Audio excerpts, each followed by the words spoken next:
তারিখের মধ্যে জমা দিতে হবে।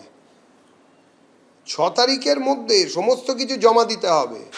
যারা ধরছেন, যারা বাঁচাতে চাইছেন, কেউ বাঁচবেন না, সবাইকেই এর জবাবদিহি করতে হবে। মনে রাখবেন, এটা মনমোহনীয় ভারত নয়, এটা মোদিজির ভারত।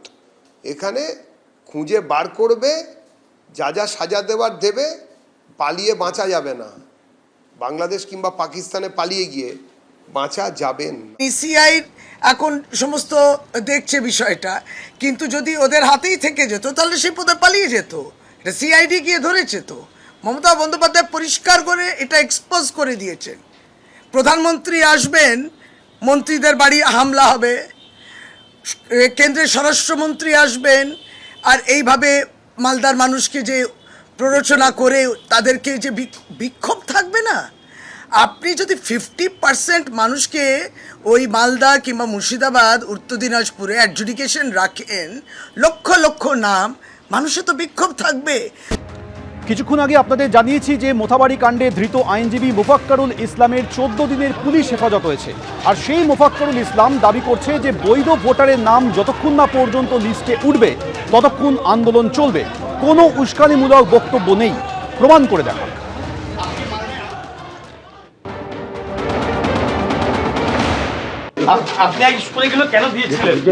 বৈধ ভোটার যতক্ষণ না লিস্টে উঠবে ততক্ষণ আন্দোলন জারি থাকবে। হ্যাঁ, তো এটার জন্য কি আপনাকে দল থেকে কোনো রাজনৈতিক দল থেকে বলা হয়েছিল? না না, এটা জনসাধারণের কাজ। তাহলে আপনি এই ধরনের উস্কানিগুলো কেন? কোনো উস্কানিমূলক বক্তব্য নেই, কিন্তু বারবার যেটা মুখ্যমন্ত্রী তিনিও আজকে বলেছেন যে এই ধরনের জানে না, বিনা তথ্যে উত্তর বক্তব্য দিয়েছে। বৈধ ভোটার যতক্ষণ না লিস্ট হবে আন্দোলন চলবে। তাই বলে আপনি বিচারকদের গোটা রাত এইভাবে আটকে রাখতে ইন্ধন কোনো দেবেন? প্রমাণ যদি দেখাতে পারে তা বলবে। আপনি কি অ্যাডভোকেট নাকি? উস্কানিমূলক বক্তব্যের জন্য আপনি কি অ্যাডভোকেট? একভাবে। আর এই মোফাক্কারুল ইসলামের গ্রেপ্তারি প্রসঙ্গে মমতা বন্দ্যোপাধ্যায় বলছেন, এই ঘটনার নেপথ্যে রয়েছে বিজেপি আর মিম।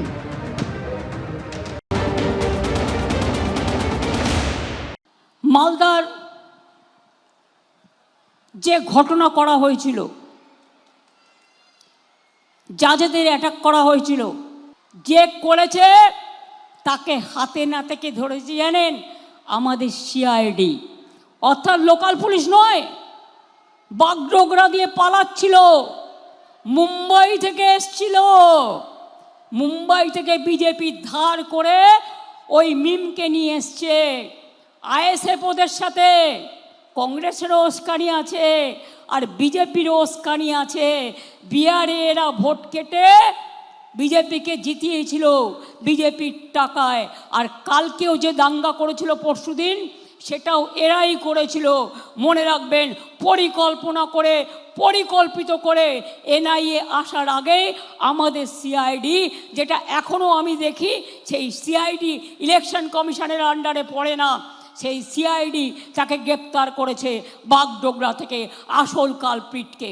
বাইরের আউটসাইডার গুজরাট থেকে আসছে বাসে করে, আমি ভয়েস রেকর্ড পেয়েছি।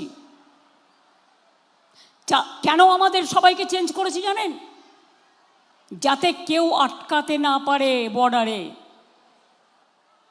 ওরা টাকা নিয়ে আসবে, সিআরপিএফ এর গাড়ি করে টাকা আসছে। এবিপি আনন্দ, এগিয়ে থাকে, এগিয়ে রাখে।